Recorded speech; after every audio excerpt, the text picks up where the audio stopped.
안녕하세요. 저는 금방 소개받은 권현미라고 합니다. 네. 엄마의 언어, 아이의 언어, 또 아이의 언어, 엄마의 언어 이렇게 똑같은 말이죠. 그래서 오늘 여기에 대해서 말씀을 잠시 드리려고 합니다. 저는 사람 책방이라는 것을 용학도서관을 지나가다가 보면서 이름이 너무 멋있어서 제가 늘 생각하고 있던 것이 한 사람이 살아가는 게 책이기도 하고 한 사람이 살아가는 게 한편의 영화 같기도 하더라고요. 여러 사람들을 만나게 되면서 그 사람들의 이야기를 들어보니 정말 각자 살아가는 게 진짜 책 한 권 같고 영화 한 편 같아서 그 단어가 너무너무 좋아서 사람은 진짜 하나의 책이다 이렇게 생각하고 있었거든요. 그래서 언젠간 여기에 와서 사람 책방에서 강연을 한번 해보고 싶다는 생각이 들었습니다. 그래서 다음 한번 보여드리겠습니다. 저는 잠시 소개를 드리면 네 아이의 엄마입니다. 딸이 2명이고 아들이 2명이고요. 네 아이의 엄마고 그리고 프리랜서로 언어치료사로 활동을 하고 있고 내용들은 저런 내용들을 하고 현재는 대명 언어발달센터와 수성구 육아지원센터에서 언어치료사로 활동을 하고 있습니다. 자, 엄마의 말과 아이의 말이 같다라고 하면 엄청 부담스러울 거죠. 그래서 내가 말하는 한마디가 아이에게 엄청난 영향을 끼친다고 하면 무섭죠. 그래서 저도 사실은 아이를 키우면서 내가 화를 한번 내거나 내가 짜증을 한번 냈을 때 이 아이에게 엄청 미안해지기도 하고 걔가 그걸 다 받아들였을까 봐 무섭기도 하고 그런데 사람인지라 그렇게 화가 날 때도 있긴 하지만 어쨌든 엄마의 말과 아이 말은 다르기는 하지만 똑같지는 않지만 완전한 영향력을 미치진 않지만 엄청난 영향력을 미친다고 생각을 합니다. 저도 그게 여기에서는 엄마라고 말했지만 주 양육자의 언어들이 아이에게 미치는 영향이 엄청나게 됩니다. 그래서 그것을 가르치는 게 제가 하는 일이기도 하고요. 그래서 그 부분들을 어머니들이 잘 모르실 때 어떻게 해야 되는지, 어떻게 도와줘야 되는지 그거를 해결해 줄 수 있도록 노력하는 직업이 언어치료사입니다. 말은 너무 중요하고 엄청난 의사소통의 방법 중에 하나죠. 그래서 그 말을 어떻게 할지 저랑 지금 배워보도록 하겠습니다. 의사소통 기술에는 말, 표정, 제스처가 있는데 말만 있다고 의사소통이 제대로 전달되는 것도 아니고 표정만 있다고 제대로 전달되는 것도 아니고 제스처만 한다고 다 전달되는 건 아니기 때문에 말과 제스처와 표정을 다 사용해서 아이들에게 전달을 해야 되는데 이것이 당연한 것 같은데 잘 안 되죠. 예를 들어서 부엌에서 설거지를 하면서 말을 하는 거는 사실은 들으라고 하는 말은 아닌 거예요. 그 아이가 받아들일 때는 우리는 말을 하지만 아이는 사실 듣지 않거든요. 그래서 얼굴을 반드시 보고 표정을 관리를 하면서 제대로 듣게 하려면 제대로 듣는 상황을 만들어줘야 아이가 제대로 들을 수 있거든요. 그래서 그런 상황들을 연출하는 연습들을 우리가 살아올 때랑 다르게 우리가 어릴 때 다 들었던 배웠던 거랑 또 다르게 양육하는 방법들을 조금 더 배우시면 더 수월하게 됩니다. 저도 사실은 우리 아이를 키우면서 저도 더 책과 비교해 가면서 분석을 해서 나름대로의 빅데이터를 만들어 가고 있는 중이거든요. 아직까지 완성된 상황은 아니고 첫째는 13살이고요. 둘째는 여자아이, 남자아이, 여자아이, 남자아이 이렇게 비율인데 13살이고 둘째는 12살. 그리고 9살, 7살이에요. 그래서 이 아이들이 지금은 6학년이 되어버려서 그렇지만 1학년 될 때 동생이 태어났는데 줄줄줄줄 붙어 있어서 사실은 전쟁이었거든요. 근데 그 전쟁 가운데서 제가 결혼하기 전부터 언어치료사 일을 하고 있었으니 그거를 바탕으로 어떻게 나름대로 책을 봐가면서 연구를 하면서 살았어요. 쉽게 한 거는 아니고 지금 또 그 과정 중에 있고요. 요즘은 언어치료를 받는 사람들이 너무 많아요. 옛날보다 많죠, 사실. 근데 그것이 왜 그럴까? 어떤 사람이 또 올까? 또 언어치료를 받는다고 다 문제가 있어서 가는 건가? 하는 그 부분을 조금 생각해 봤으면 좋겠습니다. 언어치료실에 오는 친구들은 유형들이 대부분 언어 발달, 흔히 말하는 말이 좀 늦어요 이런 친구들은 언어 발달 쪽으로 오는 거고 유창성 문제로 말이 더듬어지거나 아니면 말 속도가 너무 느리거나 아니면은 너무 빠르거나 너무 따따따따 이렇게 빨리 말하는 친구도 사실은 도움을 받는 친구들도 있거든요. 그리고 발음 문제로 오는 친구들도 있고요. 신경학적 문제로 뭐 실어증이 오거나 이런 경우가 있는데 이런 경우는 대부분 병원 쪽으로 많이 연결돼서 가죠. 우리가 할 수 있는 영역, 병원에도 언어치료실이 있고 재활센터들이 있기 때문에 보통의 바깥에 외부에 있는 학원 같은 센터에는 신경학적인 문제로 오는 친구들은 거의 대부분 없어요. 거기가 검사나 이런 부분들이 병원에 사는 경우들이 많기 때문에 발음도 시대가 많이 바뀌어서 어떠냐면 예전에는 발음이 완전 뭉개졌을 경우에 오는 경우가 많았는데 요즘엔 어떠냐면 시오 소리가 약간 이상해요. 선생님도 들어도 잘 구분이 안 될 듯 말 듯한데 어머니는 그렇게 오시는 경우도 있어요. 왜냐하면 앞으로 얘가 학교에서 발표를 하거나 했을 때 발음이 좀 세면 친구들한테 긍정적인 그 이미지를 못 받을까 봐 다녔으면 좋겠다. 이렇게 생각을 해서 어머님이 미리 그렇게 오시는 경우들도 많거든요. 대부분 오는 친구들은 나이가 3살쯤, 4살쯤 됐을 때 자기 나이로 4살쯤 됐을 때 기다려봐도 내가 해봐도 도움이 되지 않을 때 많이 오시긴 하거든요. 그리고 유창성 말더듬 또한 그래요. 그러니까 3살쯤 되면서 말이 많아지면서 더듬어져요. 근데 하고 싶은 말은 너무 많은데 신체적인 기능이 약한 경우에 뭐 구어 능력들이 떨어진 기능들이 있을 때 좀 말이 더듬어지는 경우도 있고 어른들도 그런 경우들이 있고요. 그래서 어른들도 치료를 많이 받으러 오시긴 하거든요. 그래서 요즘에는 또 시대적인 이야기가 또 나왔지만 코로나 때문에 줌으로도 수업을 많이 해요. 말더듬 같은 경우에도 줌으로 수업을 해서 저도 내일 또 어떤 선생님하고 강연을 한번 하는데 그 선생님하고 말더듬 자조 모임처럼 여러 명 모아서 스피치하는 시간을 가지기도 하거든요. 이렇게 줌으로 했다가 외부 오프라인으로 가끔 수업을 하기도 하고.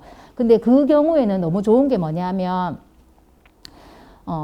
어른들은 좀 민망해 하잖아요. 1대1로 만나서 마주보고 이야기하기 민망한데 화면에 보이면 그래도 덜 민망한 거고 그리고 들어올 때 신경이 쓰이면서 들어오잖아요. 근데 줌을 켜면 방문 닫고 나 혼자만 하면 되니까 연습하기에는 말더듬을 수업할 때는 줌이 너무 괜찮겠다, 괜찮더라는 긍정적인 이야기들이 있었어요. 자, 왜 많이 늘었나 했더니 그게 코로나의 영향이 엄청나더라는 거예요. 말은 대부분 우리가 보면 3살 때까지 엄청 발달하잖아요. 근데 그 전에 얘들이 태어나면서 지금 3년이 되잖아요. 코로나가 꽉 찬 3년이 되는데 태어나면서 마스크를 끼고 사는 거예요. 유치원을 가도 마스크를 끼고 있는 거예요. 누가 말하는 거를 본 적이 없어. 저도 지금 마스크를 끼고 있고 여러분들도 다 마스크를 끼고 있어서 무슨 표정으로 앉아 계신지도 알 수가 없잖아요. 사실 눈 말고는. 그래서 아이들이 말을 배우는데 입모양도 봐야 되고 표정도 봐야 되고 제스처도 봐야 된다고 아까 말씀을 드렸지만 아이들이 그걸 볼 수가 없는 거예요. 그래서 시선도 잘 안 마주치고 노는 거예요.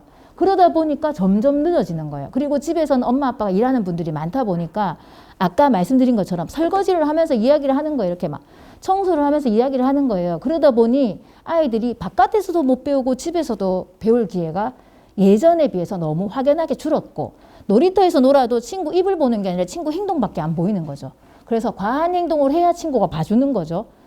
그래서 소리 지르고 뭐 이렇게 해야 한번 쳐다봐주고 이런 상황이 되다 보니 그렇게 말이 좀 늦어지는 경우가 많고 실제로 제 친구 중에 어린이집 선생님도 있는데 그 친구들이 3살, 4살 아이들이 말이 너무 늦대요. 옛날에 비해서. 7살 또 7살 같은 느낌이 덜 드는 애들도 많대요. 마스크를 계속 끼고 있으니까. 밥 먹을 때는 말하지 말해. 그래서 말을 못하니까 입을 못 보는 거죠. 그래서 그런 부분이 있고 인식의 개선이 많이 되어서 예전에는 치료실 다니면 문제가 있다고 생각을 많이 했는데 지금 그런 게 아니라 좀 전에 말씀드린 것처럼 발음이 약간 문제가 있어도 가기도 해요. 또 조금만 우리 아이가 독서 능력이 조금 늦은 것 같다 해도 학원 가긴 애매하고 어디 가려니 그렇고 고민을 하다가 오시는 분들도 있어요. 그래서 저도 독서 수업이 원래는 없었다가 어머니들의 요구에 의해서 책이라도 좀 제대로 읽었으면 좋겠어요 하는 어머니들이 몇 분 계셔서 책 그룹 수업을 하게 됐거든요. 상황이 만들어지게 되더라고요.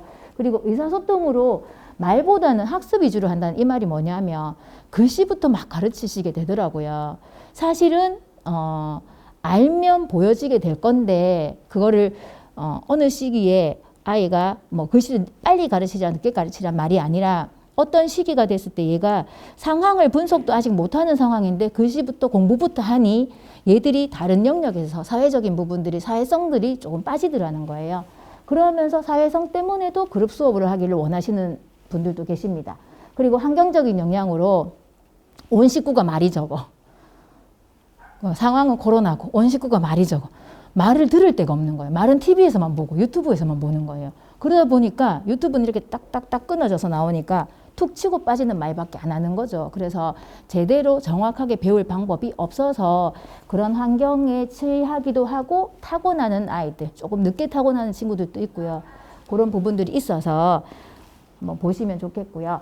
아이들이 말을 잘하게 되려면 어떻게 해야 될까? 이렇게 했을 때 대부분 어머니들이 이렇게 모여 있으면 물어보시면 그럼 어떻게 해요? 어떻게 해야 좋아지는데요? 결론을 물어보시죠. 어떻게 해야 좋아지느냐? 생각을 한번 해보면요. 곰곰이 생각해보면 답이 딱 나와요. 근데 자기 아이의 문제였을 땐 답이 빨리 안 나와. 그래서 그게 문제인데 보시면 어떨 때 말이 좋아지냐면요. 영어로 생각해보면 답이 나와요. 영어 학원을 갔어. 자, 영어를 하면 어떻게 하냐면 어떻게 하면 잘하지 생각을 하면 뭐 쉽게 말해서 학원 가면 됩니다. 이런 사람도 있고요. 많이 들으면 됩니다. 하는 사람도 있고요. 여기서 보면 한 달을 학원을 다녔어요. 저희 아동 중에 어머님이 한 달 됐는데 왜 애가 말이 안 늘어요? 이러는 거예요. 근데 영어 학원 가도 한 달 됐을 때 말 안 늘었다고 왜 우리 애 영어 못해요? 아직 이렇게 말 안 하시는데 치료실에 왔는데 한 달 만에 좋아지길 바라시는 거예요. 근데 역사적으로 그런 일이 있었어요. 제가 어떤 친구가 있었는데 그 친구가 진짜 한 달 만에 너무 좋아져서 그만두고 싶어 하는 친구가 있었어요. 발음하는 친구였는데 그 친구는 3주 됐는데 얘가 한번 방법을 터득하고는 진짜 안 와도 될 만큼 좋아지는 경우도 있었어요. 그런데 발달은 시간이 조금 걸리죠. 왜냐면 구멍난 부분들이 좀 있다 보니까. 다니는 동안 열심히 숙제도 하잖아요. 숙제도 열심히 시키고 또 비싸면 비쌀수록 엄마들이 그 비싼 학원부터 숙제를 시켜요. 뭐 영어가 더 비싸면 영어 숙제 먼저 시키고 그러죠. 숙제도 먼저 하고 숙제도 하고 영어 영상도 틀어주고 영어 책도 계속 읽어줘. 좋아지라고. 근데 이렇게 노력을 하는데 언어가 늦을 때 한국말이 늦을 때는 이렇게 노력을 하는 방법을 영어랑 같이 생각하면 조금 쉽게 해결이 돼요. 요즘 한창 엄마표 영어가 대세를 이루고요. 그 엄마표 영어라고 했을 때 그 흐름이 흘려듣기, 집중듣기, 읽기, 말하기, 쓰기 이 순서대로 하는데 흘려듣는 거 계속 들으라는 거예요. 들려놓는 억양이라도 들으라고. 저도 엄청 했었거든요. 책으로 영어를 시켜보겠다고 막 엄청 했었는데 진짜 도움돼요. 흘려듣기. 그리고 집중듣기는 뭐냐. 이렇게 영어에서 치자면 책을 CD를 틀어놓고 책으로 찝으면서 따박따박 이렇게 읽으면 글씨가 읽혀지겠죠. 그러니까 그렇게 한글을 떼는 친구들도 많잖아요. 그렇게 집중 듣기 이렇게 하고 그 다음에 읽기를 시키고 쓰기를 시키고 말하기를 시키고 막 이렇게 하잖아요. 이런 것들을 애를 써서 하잖아요. 얼마나 걸리냐. 적어도 한 3년은 영어를 투자를 해야 뭐 표가 좀 난단 말이에요. 근데 한 달 하고 왜 안 되지? 뭐 3개월 하고 왜 안 되지? 이렇게 한단 말이에요. 그래서 조금 시간적인 투자가 필요하다. 언어도 마찬가지. 우리나라 언어도. 그래서 같은 원리입니다. 양을 가득 채워야 돼요. 충분할 만큼. 이 이야기는 뭐냐? 우리가 아이가 처음 하는 말이 엄마겠죠. 엄마. 대부분 아이들이 엄마를 먼저 하잖아요. 근데 맘마 하다가 엄마가 그게 엄마처럼 들리니까 엄마 했어 하면서 얼굴을 보면서 계속 이야기하잖아요. 저도 그랬거든요. 아기띠에 이렇게 있으면서 얼굴을 보고 아기 얼굴이 뚫어지게 쳐다보고 내 입모양을 보고 막 이렇게 많이 봤겠죠. 그래서 엄청 양을 채워야 돼요. 근데 또 듣기가 안 되면 말을 배우기가 어렵잖아요. 어떻게 하냐면 진짜 이 말이 똑같은데 압도적으로 듣기 비율을 많이 늘려줘야 되는데 여기서 핵심은 뭐냐 하면 자기가 들을 수 있는 수준만큼 어떤 친구가 단어를 이제 겨우 말하는 친구가 있어요. 근데 이 단어밖에 못하는 친구한테 엄마가 오늘 신문에서 봤는데 뭐 뉴스에서 뭐 누가 다쳐서 어쩌고 저쩌고 이렇게 이야기하면 얘가 사실은 어디까지 알아듣냐면 엄마가 뉴스 정도밖에 못 알아들을 거예요. 그렇게 빠른 속도로 할 필요도 없고 정확하게 느린 속도로 아이가 말할 수 있는 정도의 단어만을 이용해서 말해도 상관없어요. 그래서 사과를 먹었잖아요. 그러면 어떤 엄마는 많이 들려주면 좋을 것 같아서 엄청 어린아이한테 엄청나게 빠른 속도로 사과를 먹었는데 아빠가 지난번에 어쩌고 저쩌고 이렇게 해준다고 애가 들리는 게 아니라 사과 있네, 아이 맛있겠다 이렇게 사과를 볼 때마다 이렇게 하면 아이가 어느 순간 사과를 볼 때 사과 있네, 아이 맛있겠다가 되는 거예요. 근데 많이 들려준다고 많이 하는 게 아니라 표현을 위해서는 조금 느린 속도로 또박또박 얼굴을 보면서 그리고 한 가지 방식으로만 습득하는 게 아니죠. 아까 전에 영어처럼 영어처럼 보여주고 들려주고 읽어주고 사람을 만나서 대화도 시켜주고 우리 영어로 했을 때 화상 수업도 하기도 하고 아니면 외국인 있다면 이 기회다. 이럴 때 말을 시켜보자 해서 외국인 막 지나가는 게 말 걸어주고 싶고 막 우리 아이가 말을 좀 했으면 좋겠고 외국인하고 이런 것처럼 놀이터에서 만나면 부대끼기 해주고 이런 시간들이 필요하고요. 긴 시간이 필요하다는 거죠. 자, 집에서는 어떻게 하면 가장 도움이 되느냐. 저희가 빨간 글씨가 잘 안 보이네요. 그죠? 책을 많이 읽어주세요 하는데 이것도 많이 읽어주려 하니까 진짜 그냥 많이 읽어줘요. 글씨만 읽어줘요. 어머니들이. 옛날에는 누가 살았습니다. 뭐 이렇게 하는데 그게 아니라 어렵지 않은 자기의 언어 발달 정도의 책을 읽어줘야 되는 거예요. 그래서 그대로 읽어주는 게 아니라 만약에 엄마 바지 줘요 이 정도 길이 말하는 친구한테는 막 길게 다 읽어주는 게 아니라 그 정도 길이로 설명을 하셔도 돼요. 설명을 하시면서 옆에 있는 단어를 인용해서 읽어주는 거예요. 만들어서 읽어주면 되는 거예요. 아직 그 친구가 글씨를 모르기 때문에 혹부리 영감님이 있네요. 혹부리 영감님이 혹이 2개가 생겨버렸네요. 이렇게 이용하면서 이렇게 읽어주시면 가장 아이가 잘 알아들어요. 그리고는 만약에 잘 때면 그 들려주는 거는 그 정도 길게 들려줘도 상관없는데 알았으면 좋겠어서 들려줄 때는 조금 수준을 낮춰서 그리고 말을 많이 들려주세요. 이것도 똑같아요. 자기 단계에 맞는 정도의 말이어야 되고요.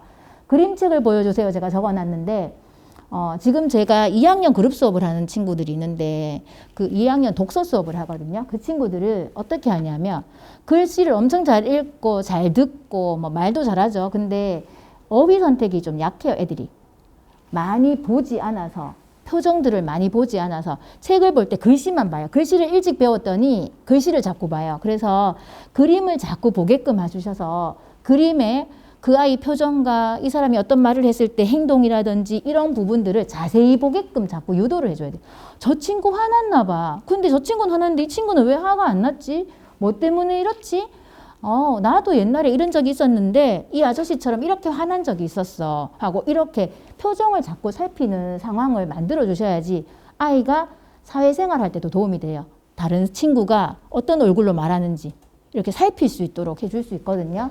그리고 표정과 제스처를 크게 해주세요라고 적어놨는데 제가 상담할 때 늘 하는 이야기인데요. 부모님들은 드라마 배우가 아니라 연극 배우가 되어야 된다 이렇게 적어놨는데 이거가 엄청 중요해요.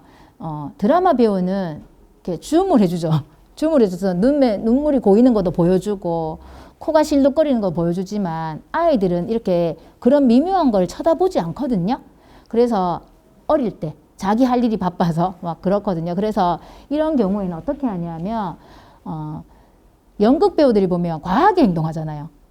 보란 듯이 행동하잖아요. 그래서 아이들한테도 보란 듯이 좀 보여줘야 돼요. 뭐 여기 있네 이거 먹어라 이게 아니라 여기 있네 이렇게 건네주면서 여기 있네 이거 먹어 맛있겠지 이렇게 좀 강조를 하면서 제스처도 많이 쓰고 이렇게 활동을 하셔야 아이에게 언어 촉진을 할 수 있는 기회가 더 많아진다는 겁니다.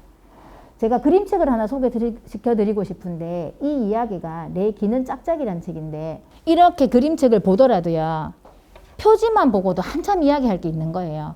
토끼가 뭐하지? 토끼가 귀를 만지고 있네. 이렇게 이야기를 하면서 그런데 읽어주면 되게 재미없어서 재미없게 읽어가지고 벌써 한 장 펴면 자고 막 이런 경우들이 있는데 이걸 질문도 많이 해주고 뭐 들고 손에는 뭐 들고 있는지도 보라 하고 토끼는 자기 똥을 먹는데 밤에 먹는데 아무도 안 볼 때 이런 이야기 모르는 어른들도 많거든요. 그러니까 밤에 자기 똥 먹어요.